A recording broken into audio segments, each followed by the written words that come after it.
This thing is mega heavy. This is a Belfast sink, and they're kind of a traditional sink in Britain, and I found this one actually abandoned, and I had it at the old house next to the greenhouse, and I used it for various edibles mainly. So I had lettuces growing in this, I had various herbs, but this time I want to plant it up with something that's a little bit more ornamental. So as you can see, I've put it right next to the greenhouse, so in a similar location to where it was at the old house, but you can see this from the dining room window. So what I would like to do is plant it up with some bulbs, so some colorful bulbs, so that when I'm in the house early next year, that I can look out and see a little splash of color to entice me to come out and do a little bit of work in the garden.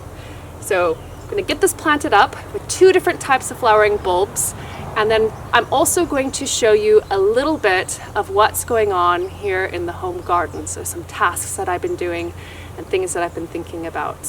So let's get started planting this up. This is the main drainage outlet in the sink, and there's some gravel in it from how I had it planted up last time, and it's always a good idea with something like this to have a good inch or 2 of gravel or some other kind of pebble or substrate that will aid in draining water away. So what I'm going to be adding is some of these. So when we moved into this house, which is a pebble dash house, there were some bags left over of some of the stones that were sprayed on the side of the house ages ago. And I think this will be perfect to put in the bottom of here, a good couple of inches, as I said before, to aid in drainage. Now I also have lots of bulbs. Now these are not fancy bulbs from a garden center. These literally came from my supermarket, and they were £1 a piece. And I love the color of these, so I'm going to give them a go. It's a type called Negrita, and there are 6 bulbs in there, I think. 1, 2, 3, 4, 5, 6. Yep, so that's just an empty husk. And so I have 24 altogether, and I just want to go with one color for some bold impact. And these will flower in about April, May. Now, before then, these guys would flower. And these are obviously crocus, and it's a mixed color variety. These are planted at a depth that's half the depth of the tulips. So I'll plant these guys first, put some compost on top, then plant these guys, and these guys will come up February, sometimes even January.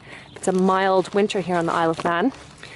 And then I will have flowers in this Belfast sink planter from February to hopefully May.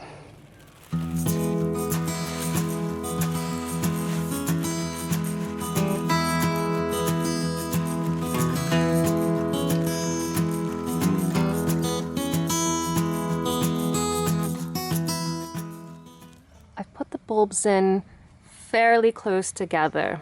They recommend a little bit more spacing, but I think this will do. And I wanted to show you that some of these are actually quite odd. So you plant these, the pointy side facing up, because that's where the stem generally emerges from, but look at this.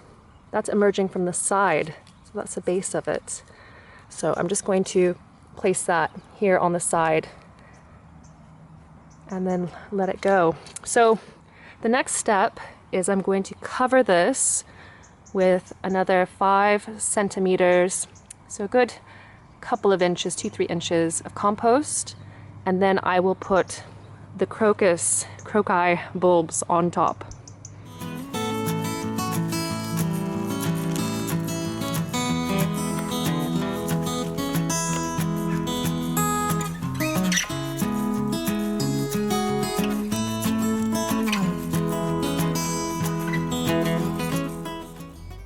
All of the crocus bulbs are in, and I've put them in quite tightly so they're above the tulip bulbs. These guys will flower before. And what I also love about crocus is that they're one of the first flowers of the year, but also bees get a lot from them. And it's actually quite an interesting fact that Once a bee visits a single crocus flower, that flower will die. So it feeds one bee. You can think about that as every single one of your crocus come up in the lawn next year, that as they wither and go back into the grass, they have fed an emerging bee. It's pretty interesting about the bees, isn't it? There are so many different species of bees out there. It's not just bumblebee and honeybee. Here on the Isle of Man, we have 75 species of bees, and there are a lot more in Britain, in the United States, and worldwide. So I'm actually writing an article for an upcoming magazine, a new magazine here on the Isle of Man, and I talk about the different species of bees that we have here and get some information from local experts as well. So keep your eye out for that. It'll be coming out next month. So the bulbs are in here. I'm just going to cover them with just a little bit of compost and then put another layer of gravel on, and then we're going to move on to checking out what's in the greenhouse.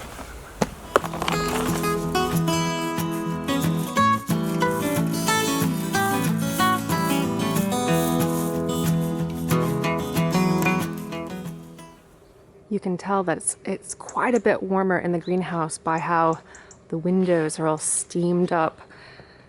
It's an unheated greenhouse, so I don't put any heat source in here, but it stays quite a bit warmer just naturally.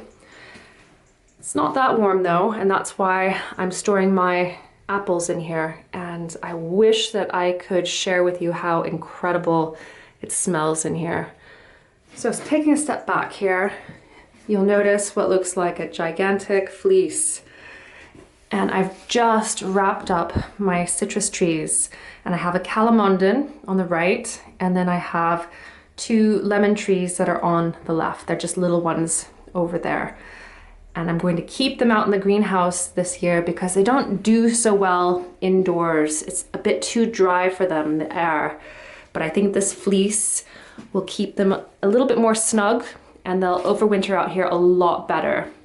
One other thing that I found with citrus trees is that they suffer from scale insect, especially if you keep them inside.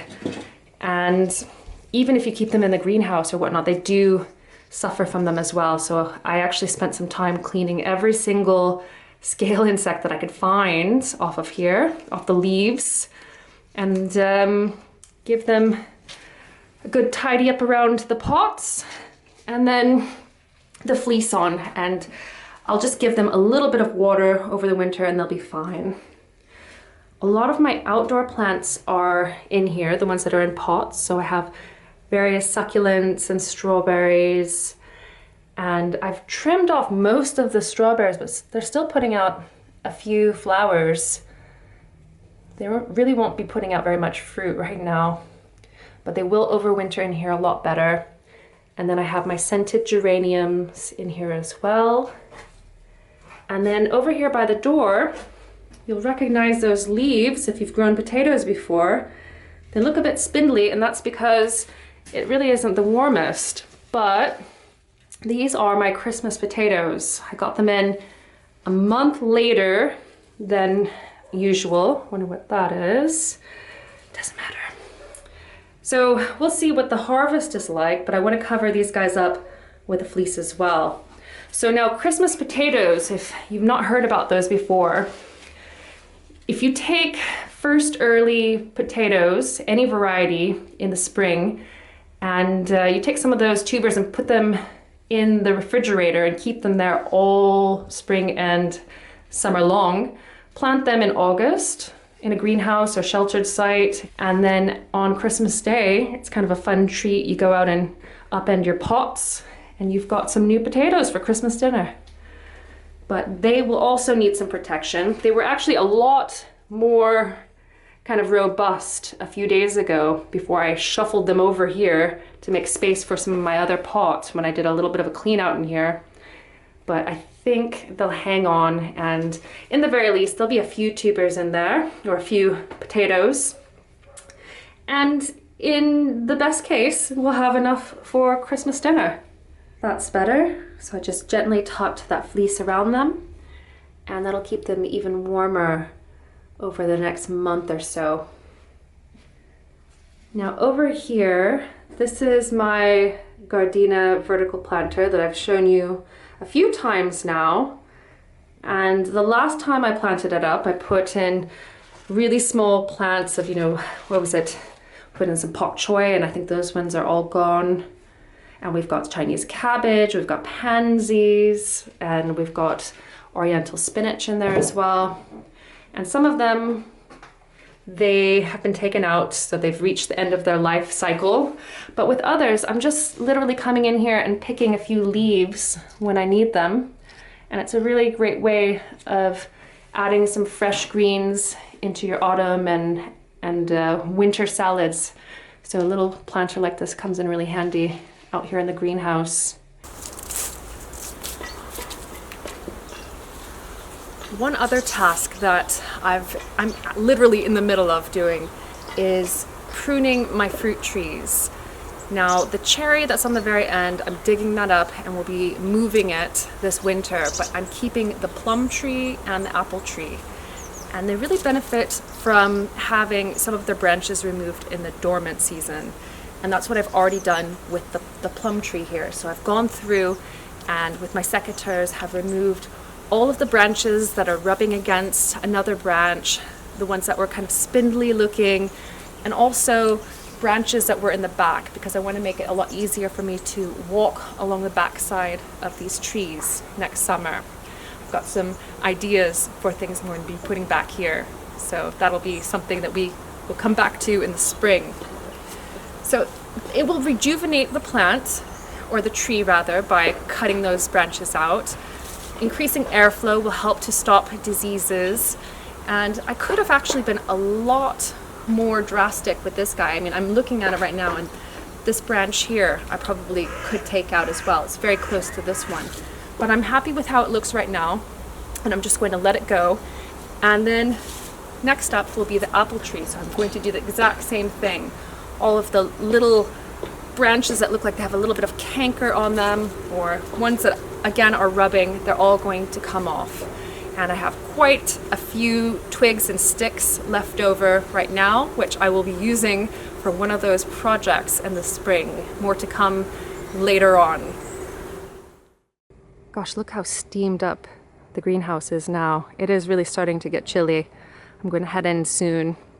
But first, let's have a look here at the garden arch.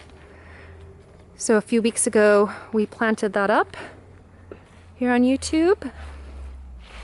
And the roses, they're not doing much, but you can see these little buds are starting to come out here. There's one here as well. So they're gonna start growing in the spring. There's no worries at all that they're not alive. Good quality roses, buds on them. That's a very good sign. And it's just a waiting game before this rose, the generous gardener, covers my entire arch. So down the steps onto the patio. Not much has been happening down here, but I do need to fill up my bird feeder. I've got it in the house just now because the birds have really been cleaning that out. They've also been plucking all the berries off of the shrub, cotton Easter. I think there's a few left on here, but some of the leaves are kind of reddish, so the birds do tend to miss a couple of them. But the vast majority are in the bellies of blackbirds. Now this shrub has really presented me with a dilemma because I don't want it here. The plan is to pull up that first row of tiles very soon. I'm going to have to remove all of the crocosmia bulbs. See, they're already starting to regrow. And then I want to prepare the soil along here, along this wall, to maybe put in some of those miniature fruit trees from Thompson & Morgan. That's right. I'm giving you a little sneak peek as to what the final results were for the vote. So for the first choice, the miniature patio fruit trees were definitely the favorite. And I have received one parcel from Thompson & Morgan so far, And if the second one comes through this week, we'll be doing an unboxing video next Sunday.